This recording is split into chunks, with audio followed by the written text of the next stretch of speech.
Mimi naitwa Dennis Magesa. Yes, kama kawaida hii ni YouTube channel yangu. Nafikiri wengi wananifahamu sasa hivi, sina haja kujielezea zaidi, lakini tunaangalia fursa za kufanya kazi ughaibuni. Kwa hiyo kama uko na ndoto kufanya kazi ughaibuni, basi ni sehemu husika kwako kabisa ambayo unatakiwa kunifuatilia na kujua ni fursa gani zinatoka ughaibuni na jinsi gani ya kufanya maombi na kupata hizo fursa za kazi. Leo sitaki kupoteza muda sana. Kama unakumbuka the last video tumezungumzia kazi za caregiver. Nikawapa tu in general inakuaje, lakini leo nataka niende deep. Kwa hiyo sitaki kupoteza muda. Nataka niende deep tukajue vizuri kuhusu hizi kazi za caregiver. Kwa hiyo kama hujanifuatilia bado unaweza kusubscribe hapo. Nitashukuru sana ukisubscribe. Lakini pia usisahau ku like video hii, watu wangu wa nguvu. Hakikisha una like video hii. Unapo like video hii mimi inanisaidia kujua kama tuko pamoja. Yaani usiangalie video hii bila kugonga like, au anza kugonga like yako then angalia video hii. Ukiweza kushare kwa watu wengi ili wajifunze zaidi na kuelewa. Kwa hiyo leo sitapoteza muda sana. Hakikisha umesubscribe, hakikisha umelike. Unaweza kunifuatilia Facebook, unaweza kunifuatilia TikTok na Instagram kwa jina la Dennis Magesa au Safiri na Dennis Magesa. Pote napatikana huko na nitaanza kwa live. Kwa hiyo hakikisha unanifuatilia huko pote. Leo bila kupoteza muda nataka tuingie sasa tuangalie in deep hizi kazi za caregiver ambazo zimetolewa Canada na zinaanza rasmi tarehe 31 March, tarehe 1 March.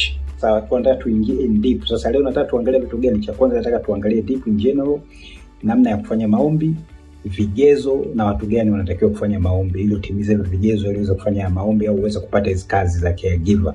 By the way, tu nikwambie kitu kimoja. Yaani sasa hivi wamerahisisha vigezo, ni rahisi sana kwa mtu. Kwa hiyo usitoke kama unataka kuwa pamoja na mimi.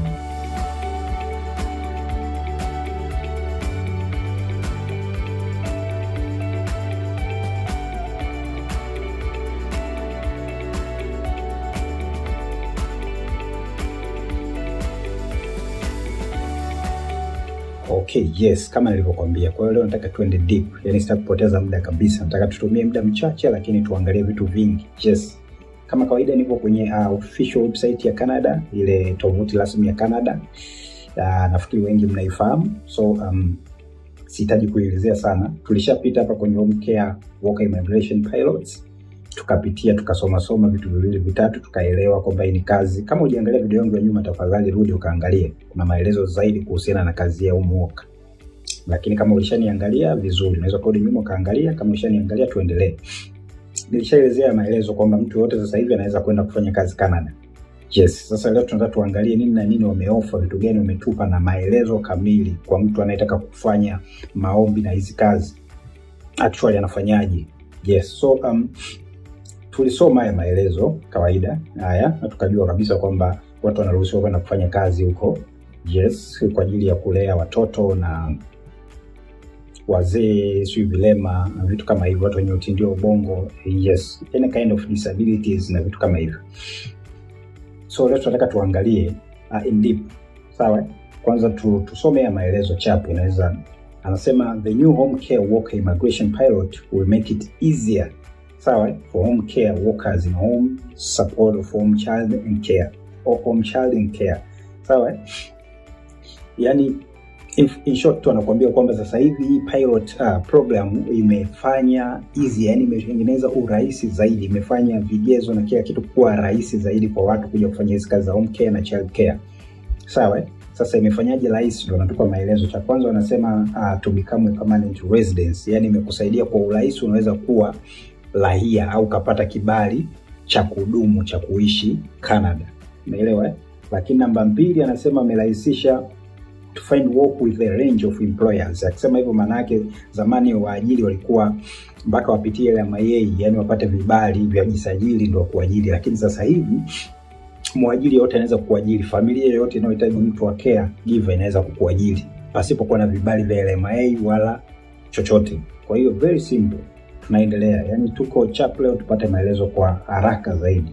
Anasema hapa anasema there will be 2 streams. Stream tunahitaji kwa Kiswahili mikondo, mkondo nafikiri.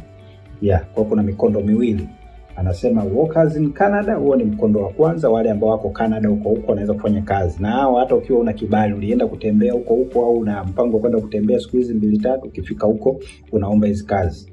Kwa mkondo wa kwanza ni hawa ambao wako Canada, alafu mkondo wa pili ni hawa applicant not working in Canada, applicant ambao hawafanyi kazi Canada wala hawapo Canada. Sawa? Kwa hiyo tuna mikondo miwili. Nafikiri hapo kunaeleweka vizuri. Tusome ya maelezo. Anasema when the pilot opens, we will only accept application from workers in Canada stream. The stream for applicant not working in Canada will open at later date. Umeelewa? Sawa, nafikiri tumeelewa kwamba watapofungua wataanza kudili na watu wanaoishi Canada. Wale wako wameua na vibali vyafanya kazi sio na vibali watadili na wao. Alafu then watakuja kwa applicant ambao wakai Canada. Sisi sasa wenzetu na sisi ambao tuko huko. Sawa? Nafikiri mtaelewa. Kwa hiyo niliwaambia itaanza ya kwao tarehe 31, alafu kama wiki moja hivi later wiki moja later maana yake jamani watakuja sisi sasa. Sawa? Hapa sasa tunaambiwa learn about the pilots. Sasa hapa ndo kuna vigezo ambavyo nataka tuvijue. Okay, kwa haraka sasa tuangalie hivyo vigezo ambavyo wao wamedai kwamba wamefanya imekuwa easy, maana yake imekuwa rahisi zaidi, wamepunguza vitu vingi au vikwazo vingi. Kwa hiyo inakuwa rahisi kwa watu wengi kuomba, hata wenye uwezo mdogo, wenye elimu ndogo na vitu kama hivyo. Ngoja tuangalie. Tusome kwanza hapa maelezo ambayo yako hapa. Anasema the new pilot will build on the access of the previous ones to better meet the changing of home care needs of the Canadians, while recognizing the importance of the workers providing this care. Sawa? Maelezo sasa natuelezea nini? Kwamba sasa hivi wame modify, sijui tuseme kitu kama hicho kuliko previous ilivyokuwa nyuma. Kwa hiyo kuna changing kama hizo. Better meeting the changing hizo cares, ya kwamba sasa hivi wametambua umuhimu, recognize the importance of the workers providing this care. Kwa hiyo wametambua umuhimu wa watu ambao wana provide these cares, kwa hiyo wamewajali zaidi, wamepunguza vigezo vya watu kuomba hizo kazi. Lakini wakisema pia wamejua umuhimu wao, maana hata mishahara itakuwa mizuri na the way wanawakea na jinsi ambavyo wanaona hata serikali imeingilia namna ya kuwasaidia kuweza kufika Canada na kufanya kazi. Sasa tuangalie vitu gani ambavyo wametambua na wameamua kufanya hivi. Namba moja tunaona kuna permanent residence. Permanent residence maana yake makazi ya kudumu. Sawa?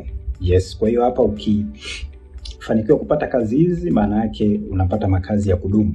Unaweza kuishi makazi ya kudumu. Labda tusome maelezo yake hapa. Kwa hiyo namba moja ni makazi ya kudumu. Kwa hiyo wamerahisisha. Zamani nakumbuka ilikuwa kuna changamoto sana kwenye kupata hiyo permanent residence PR. Ngoja nisome alafu nitajua zaidi. Anasema the new pilot will offer a one-step migration process for home care workers and their families members. Qualified home care worker will get permanent residence without needing Canadian work experience in their occupation first. I say, yani short ni hivi, zamani ilikuwa kuna process sana ya kupata permanent residence, makazi ya kudumu. Sijui kae muda gani, sijui upate experience ya Canada. Sasa hivi wanasema wahitaji experience ya Canada yoyote ile ambayo uwe nayo ili upate kazi, lakini pia unaweza kupata permanent residence na familia yako, maana yake familia yako pia inaweza kupewa makazi ya kudumu. Kwa hiyo ukienda kule ukafanya kazi labda mwaka mmoja miwili ukaleta familia yako, nao utapewa makazi ya kudumu. Na hiyo kuwa una work experience wameondoa, hamna work experience ambayo inahitajika ya Canada ili upate permanent residence. Kwa hiyo vitu ambavyo wanasema wamefanya hizi, ya cha kwanza ni hicho jamani, permanent residence, makazi ya kudumu Canada. Kwa hizo kazi anataka kwenda kazi za caregiver. Tuone namba 2.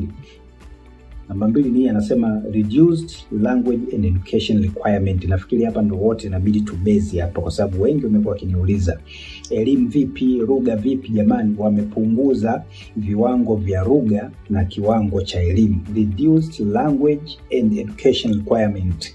Sio kama mnanielewa jamani. Ngoja nisome kwanza ili tuweze kuelewa vizuri. Sawa? Ngoja tusome kwanza tuweze kuelewa vizuri. Anasema the new pilot will lower language and education requirements.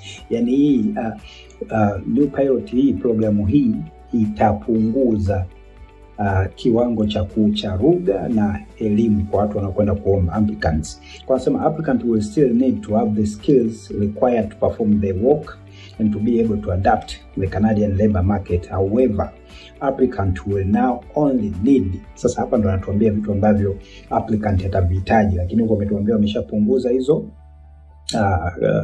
lugha pamoja na elimu. Sasa watatuambia lugha anataka uwezo gani mtu awe nao pamoja na hiyo elimu anaotaka ambao wame level down. Sawa? Kwa anasema however applicant will now only need, kwamba sasa hivi muombaji atahitaji vitu hivi. Namba moja umetuambia a level 4 in the Canadian language. Sawa?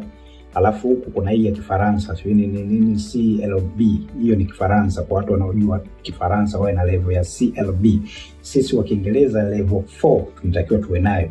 Sawa? Sasa wale wa Kifaransa kuna watu wanifuatilia wengi wako Burundi, Rwanda, Kongo huko. Ndio yenu mwe na hiyo CLB. Yes.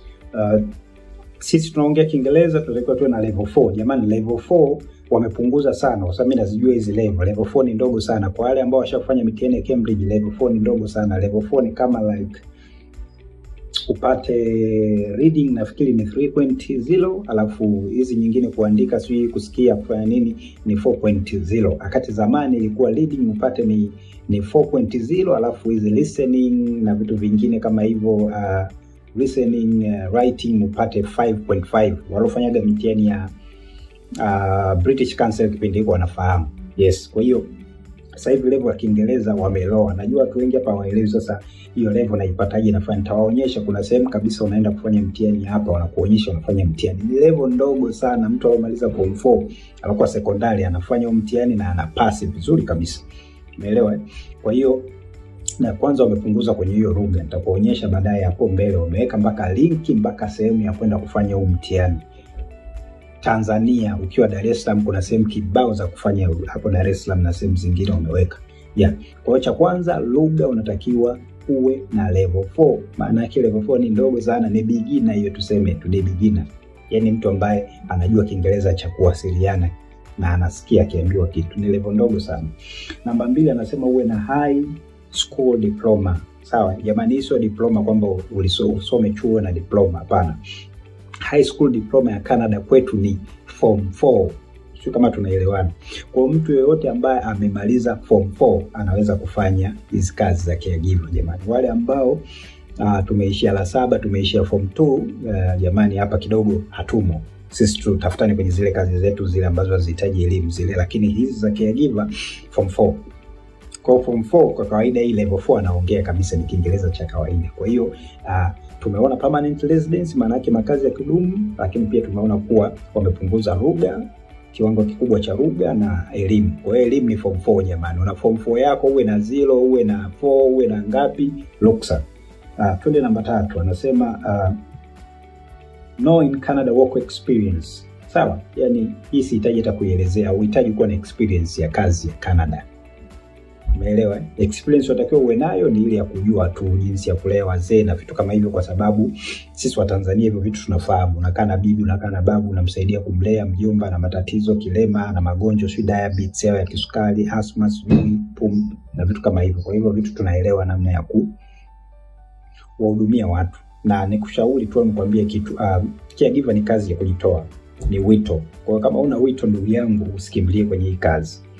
Umeelewa? Ndio maana they don't care sana about your experience. Ni wito, jinsi ya kujua kukaa na watu, kulea watu, kujua sasa hivi anajisikia huzuni, sasa hivi anajisikia furaha, sasa hivi ni mjali hivi. Kwa hiyo kama una huo wito, tafadhali usije kaenda kupiga vibibi vya watu, kwa sababu watu wakishazeeka wana ile mentality ya kuwa wakorofi, wakali, wanaona kama unawaonea. Bibi unamwambia nenda kaoge hataki, unamwambia kafanye mazoezi hataki, kula hataki, kunywa dawa hataki. Kwa kama una huo uzoefu au huo moyo au huo wito, tafadhali usije kaja kupiga vibabu vya watu, vibibi vya watu huko ukapewa kesi, maana wao wanakuwa wamefunga kamera everywhere. Yes. Twende ya mwisho ambayo namba 4 anasema flexible work option with job offer. Yaani hii ngoja nielezee vizuri. Zamani walikuwa mpaka wao na kile kibali cha LIMA, Labor Marketing Impact Assessment, walitakiwa mpaka wawe nayo. Lakini sasa hivi hawatakiwi kuwa nayo. Mwajiri yoyote anakuajiri. Zamani ilikuwa waajiri wanashindwa kuajiri overseas, watu wa nje, kwa sababu lazima wawe na hivyo vibali. Lakini this time uhitaji kuwa na hivyo vibali. Unamwajiri tu mtu, yani mwajiri anakuajiri tu yoyote, wewe ni familia, wewe ni nini, wanakuajiri. Kwa hiyo sasa hivi wameweka easy kuliko zamani kutafuta waajiri. Yes, sasa tuangalie hapa chap pasta ili tuelewe. Anasema Anasema home care workers can work where they are needed. Home care worker can work where they are needed. Your job offer can be from, kwa anakuambia kazi yako unaweza kuipata kutoka wapi sasa. Your job offer can be from, namba 1, private household. Yaani hata familia tu binafsi. Ukipata familia ya Canada inataka kukuajiri, waambie wakutumie job offer. Una ndugu yako yuko Canada, ana familia ambao unaona kuna uhitaji, wanatafuta mtu wa kukaa pale nyumbani kusaidia umkea, mwambie, mpigie simu, mwambie watu wanipe job offer mimi. Wakikupa job offer wewe unapewa nafasi ya kwenda. Hii uhitaji kuomba visa, wanakufanyia wenyewe kila kitu serikali ya Canada. Hii program wanaisimamia wao wenyewe Canada, kila kitu. Kama tunaelewana jamani, natumia nguvu nyingi ili watu waelewe. Vigezo ni hivyo, form 4 ndugu yangu, kwa sababu form 4 hiyo lugha ya Kiingereza unayoitaka unaijua. Kwa cha kwanza, hata familia. Una ndugu yote mpigie simu, mwambie kuna familia yote na wagonjwa na mgonjwa na nini, nataka umkea watoto wa nini, waambie nipe job offer. Then baadaye nitakuja kuelekeza namna cha kufanya. Ikishafunguliwa nitawaelekeza hiyo job offer unafanyaje. Sawa? Namba 2. Bado tunaangalia hao nafasi za kazi ambazo wameruhusiwa. Kwa hiyo watu wa kawaida walikuwa waruhusiwi kuajiri watu kutoka nje. Sasa hivi wanaruhusiwa familia tu. Namba 2 anasema organization that direct hire from time workers to provide short time or casual home care for those who are semi-independent and are recovering from injury, illness, for example. Natueleza sasa kwanza hapa kabla ya kutupa mahesabu, for example, kwamba unaweza kaenda pia kwa short time, miezi 6, miezi mingapi, kama tunasema short time or casual from home care for those who are semi-independent au wana recover from injuries, illness, hivyo. Yani kwamba unaweza kaenda mtu labda alipata ajali kwa anahitaji care miezi 6, kuna familia iko pale inahitaji mtu wa kumkea, basi wewe unaenda, au ndugu yako amekwambia unapewa job offer, unaenda miezi yako 6 unamkea huyo mtu, labda amewekewa vyuma mpaka miezi 6 ikisha kitolewa vyuma akilikava, unaweza ukarudi au ukaendelea kutafuta, wakati uko kule ukatafuta kazi nyingine ukabadilisha ukaendelea na maisha mengine. Kwa hiyo anasema kazi hizi cha kwanza ni kama hii. Sawa hizi nataka nisome tu chapu zote kwa pamoja tumalize.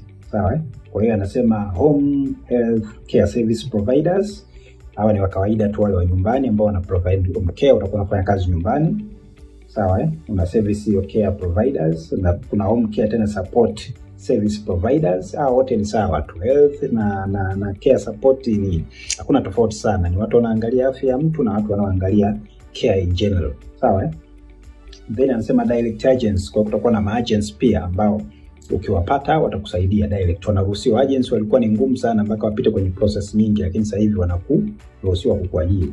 Pia anasema personal care service in residential settings. Sawa hii ni kwa wale sasa ambao wamejengewa, wale wazee wanaenda kuhifadhiwa sehemu na kwa mnawakea. Residential settings ni zile kama ni nyumba, ni apartments zimejengwa ambazo wanakaa wazee, wanakaa watu wasiojiweza, unawajali. Kwa hizo personal care service in residential settings unakuta ndo umeajiriwa kwenye hizo kampuni. Mwisho anasema pediatric home health care service provider. Pediatric ni watoto, ni kukea watoto jamani. Kwa hiyo wale wanaopenda kukea watoto, unatafuta sehemu au kuna mtu ana uzazi wa mpango vizuri huko na watoto 4 6, anakuita nyumbani ukamsaidia kule, au na ndugu anafahamu hivyo, unamshtua na kusaidia kukuunganisha na hiyo familia. Kwa hiyo tumeshaona hivyo vitu vya kutosha hapo. Kwa hiyo kwa haraka tumeshaelewa hivyo vitu. Kwa hiyo tumeshaelewa vitu gani wamevipunguza mpaka sasa hivi, utajitafuta ujue kwa wapi. Sasa tunakuja kwenye who is eligible. Akisema who is eligible maana yake nani anastahili kuomba kazi hizi. Hapa ndo penyewe tumalize kwa haraka kila mtu ajue yuko wapi. Sawa anasema application interest in working in Canada home care sectors will be eligible to apply when pilots open if. Sasa hizi tusome. Kwanza anasema have a minimum of level 4 English or French language, tumeshazungumza kule. Level 4 mtu wa form 4 anafanya mtihani vizuri, tutaonyesha sehemu ya kwenda kufanya mtihani. Una register hapa, unaambiwa labda nenda Mnazi Mmoja unafanya, yani wanaelewa utaratibu na kila nchi umewapangia. Tunakuja namba 2. Kwa hiyo kwanza hiyo, namba 2 have equivalent of Canadian high school diploma or higher. Uwe na hiyo form 4 au zaidi. Kwa hiyo ukiwa na zaidi labda wanakujali, unaweza kupata zile home health care. Sawa anasema at least tusome. Anasema have at least 6 months of recent relevant work experience or related to caregiver training presidential. Sawa, uwe at least una uzoefu wa kufanya hizo kazi hata miezi 6. Hapa hawajasema ufanye kwenye kampuni. Sio uzoefu wa kufanya kwenye kampuni au shirika.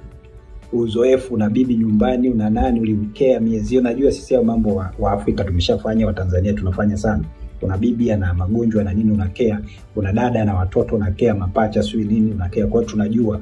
Kwa hiyo hii wala isikupe shida kwenye kujaza hizo 6 months za miezi 6 ya home care. Yaani isikupe shida, kila mtu sasa, kila mtu Tanzania of course ni home care. Utamkea wadogo zako, utawakea nani. Kwa hiyo nafikiri hapa tumepita wote. Ya mwisho anasema have an offer for a full time home care job. Hii ya mwisho kwamba uwe na care. Kwa hii wala isikupe shida, maana lazima uwe na job offer. Sasa hii tunaielewa, sawa? Yeah. Sasa twende chap tuangalie, nataka tuje tupite kwenye hizi chap, labda kama hii nilikwambia kabisa, anasema a labor market impact assessment is not required. Ile nilikwambia waajiri walikuwa wanalazimika kwenda kujisajili, wanalipa gharama kubwa ili kuajiri watu kutoka nje. Haipo. Mtu yoyote ile anakuajiri, familia yoyote ile, kama unamjua mtu kule, mwambie kuajiri upate. Jamani, hii ni fursa, sio ya kukosa. Waafrika wengi wataomba, wengi wanaijua hii, kwa hiyo hakikisha usikose. Uelewi chochote kinachoendelea, utanicheki, nitakusaidia. Yes. So twende chat tuangalie hapa. Anasema okay, hii anasema if you previously applied to the home child care provider pilot or home support workers. Kuna maelezo kwa watu ambao walishawahi kuapply nyuma. Labda tusome tu kwa haraka tuelewe. Kama ulishawahi kuapply nyuma huko, labda ukakosa, lakini nafikiri wale apply wakapata. Anasema the home child care provider and home support work pilot ended on June 17, 2024. We will continue to process application we received anasema we will receive to process the application we received on or before this date. If you have applied to the gaining experience, anasema if you have applied to the gaining experience category or now you have enough eligible work experience, you can send us your proof. Kwa kama ulisha kuomba nyuma huko, unaweza kutumia hiyo proof. Sisi hatuko sana hapa. Labda tudili hapa, nafikiri uko sengea. Anasema if you have not applied to the home child care provider pilot support work. Hii nafikiri ndio sisi ya kwetu inatufaa. Sawa? Anasema you may be eligible to apply to the new home care work immigration pilot. Kwa kama hujawahi kuomba hii, unaruhusiwa kuomba. Sawa? You have not applied, sisi ambao tujawahi kuomba. Nafikiri kwa vitu vingine, if you are home care workers without status, ni watu wa Canada, nafikiri si haitufai. Anasema if you are home care worker without status. Lakini pia kama uko hapa Tanzania una mpango wa kwenda Canada, labda ulishapata visa, hii inakufaa. Akisema if you are home care worker without status in Canada. Status maana yake ni mnaitaga nini? Sijui ndo wazifa, sijui ndo nini. Mtu anasema usiniharibie status. Hadhi. Status ni hadhi. Hadhi maana yake kwa maanisha huna kibali chochote cha kufanya kazi, huna kibali cha kuishi, wewe ni kama tourist tu, unaruhusiwa kuomba hii. Kwa anasema you may still be eligible for home care workers immigration pilots and public policy. A limited number of spots will be available. Sawa, number of spots will be available. Ni matangazo, maana yake atakuwa wanatoa kwa ajili ya watu ambao wako Canada. Sawa, nataka twende chapsa tuangalie. Anasema hapa tuhitaji sana kuangalia. Nataka tuangalie sehemu ya lugha. Watu ndio wanapata shida. Education nishakwambia ni form 4. Sehemu ya lugha watu wanapata shida hapa. Sawa? Hapa. Hii anasema if you are currently working in Canada full time or in non-season job, you can take a test language. Lakini test language sio kwa hao tu, mpaka kwetu sisi unaweza kufanya test of language. Sawa? Sawa? Na hapa anasema if you are not working in Canada, no, hii tuachane nayo, ina time side. Sasa tumekuja hapa, wewe uko zako Tanzania, uko zako Kenya, uko zako Rwanda, uko wapi, inabidi ufanye testing language hapa. Sawa? Sasa ukigusa hii testing language itakuleta hapa. Sawa? Sasa hapa kuna maelezo ya kufanya hizo testing language. Wamekupa kabisa maelezo kwamba ni yale of course ambayo tumesoma kwamba you need a certain level of English or French to qualify for the pilot. You need a level 4 au Canadian au hiyo Kifaransa hapo. Wanajua wenzetu wa Rwanda huko na Burundi na Congo. Anasema you need to take a proof. Anasema you will need to take an approved language test and include the results in your applications. Unahitaji kuchukua hiyo, unatakiwa ufanye hiyo test na hayo matokeo utayaweka kwenye nani yako. Utayaweka kwenye maombi yako sasa yale ya kupeleka kwenye job offer ya hawa jamaa. Sawa? Alafu anasema your test results must be less than 2 years old when you apply. Kama ulishakufanyaga, kuna watu washakufanyaga hizi kwenye LTS za British Council. Kwa kama unayo haijazidi miaka 2 unaweza kutumia hiyo iko cheti. Sawa? Anasema to prepare for when application period opens, you can take your language test now. Kwa unaweza ukachukua hata sasa hivi language test tu kama unajiamini vizuri. Anasema schedule your test with an approved agency, pay the test cost. Kwa hiyo kuna gharama ya kufanya maombi. Sio kubwa obviously, nitafuatilia nitawaambia, lakini gharama ndogo tu ya kufanya. Kwa unaweza ukalipa hiyo gharama then ukafanya hiyo test. Sawa? Sasa hii test hii hapa ilikuwa kwa watu wa Canada. Akasema kama uko Canada utafanya mtihani huu. Wale kwa Canada wanafanya mtihani huu. Sisi ambao tupo Canada tunafanya mtihani huu hapa. Hauko Tanzania, hauko Canada. Kwa anasema hizi ni zile level watu wachane nazo. Anasema language test we accept. Sawa? Anasema you can take any of these approved language tests. Kwa hiyo ni watu ambao wanawaamini. Wa Kifaransa nenda kwenye hizi linki utakutana na sehemu kwenda kufanya maombi. Sisi wa English kuna linki hii. Hawa niliwatembelea wana complication nyingi sana. Hawa niliwatembelea wana complication nyingi sana. Hawa hapa sasa wako Tanzania all over the place yoyote unaofanya. Kwa hiyo ukiwagusa hawa PTE personal test of English ni hawa hapa. PTE core. Sawa?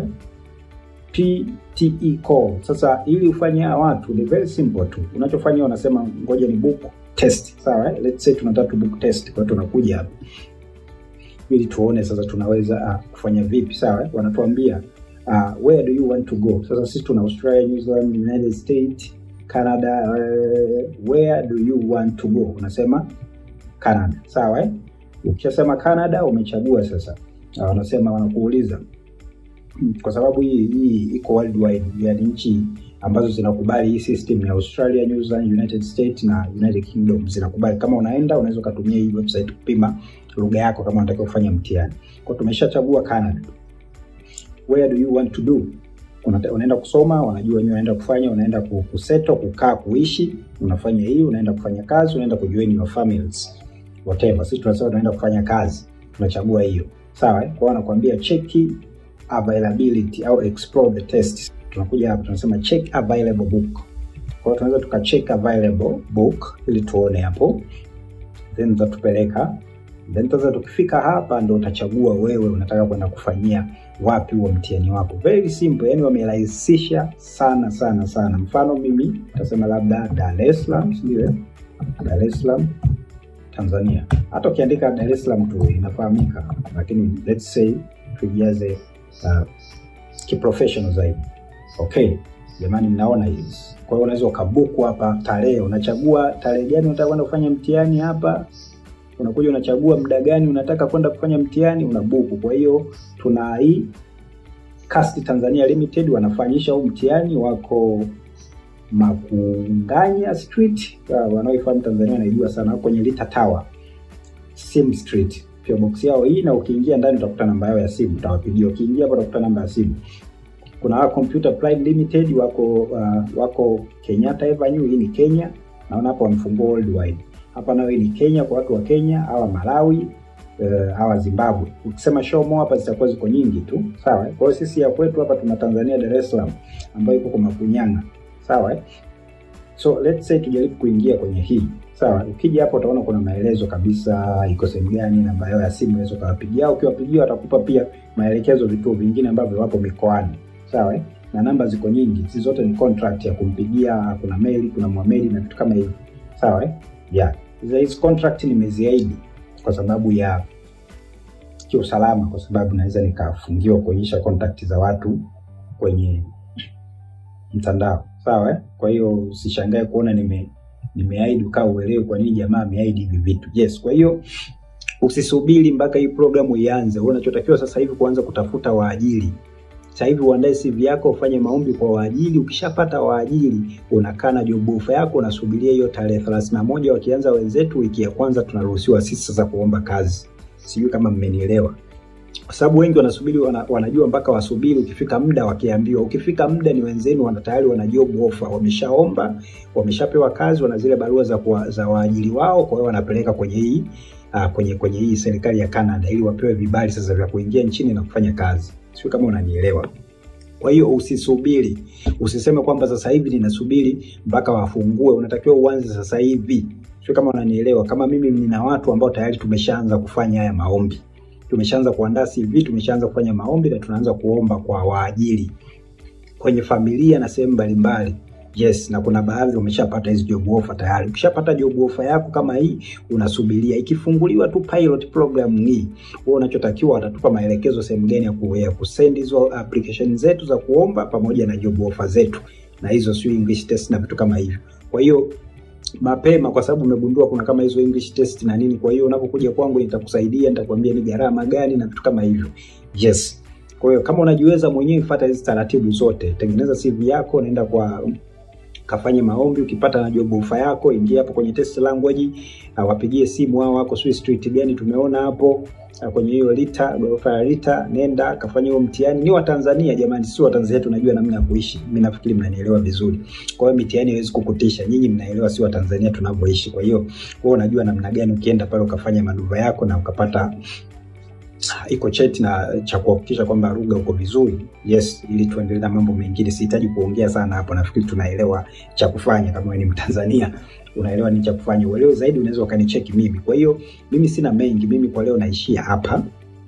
Yes, cha msingi tu hakikisha unanifuatilia. Yaani hakikisha una like hii video ili unipe nguvu ya kufanya video nyingine, kwa sababu next video tutaangalia sasa, kwa sababu tayari watakuwa wameshatupa process zote, kwa sababu wanatuambia kwa watakuwa wanatupa update kila siku. Kwa na mimi kila update ikitoka na kuletea hapa ujue kinachoendelea. Kwa hiyo hakikisha unanifuatilia, hakikisha una like ili kunipa mimi nguvu ya kujua watu wangapi wananifuatilia. The more likes ninaona, lakini ndo najua pia watu wengi wananifuatilia. Kwa hiyo mimi sina cha kusema sasa hivi, mpaka next time. Hakikisha umeanza kuomba sasa hivi. Uelewe namna ya kuomba, ni check namba yangu ya WhatsApp ipo hapo juu, unaiona hiyo hapo. Ni check kwenye namba yangu ya WhatsApp.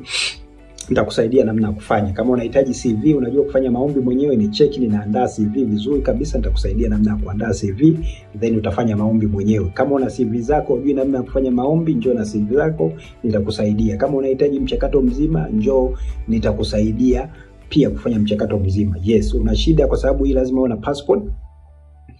Unaweza kaomba before passport, lakini baadaye sasa itahitajika kuwa na passport. Kwa hiyo una shida ya passport pia, ni njoo ni check, nitakusaidia namna ya kutafuta passport. Utaipata popote ulipo, uwe Mwanza, uwe Kigoma, uwe Arusha, uwe Mbeya, uwe Dar, uwe Zanzibar, nitakusaidia mchakato mzima wa passport na utapata hapo ulipo passport yako. So mpaka next time, mimi naitwa Dennis Magesa. Bye.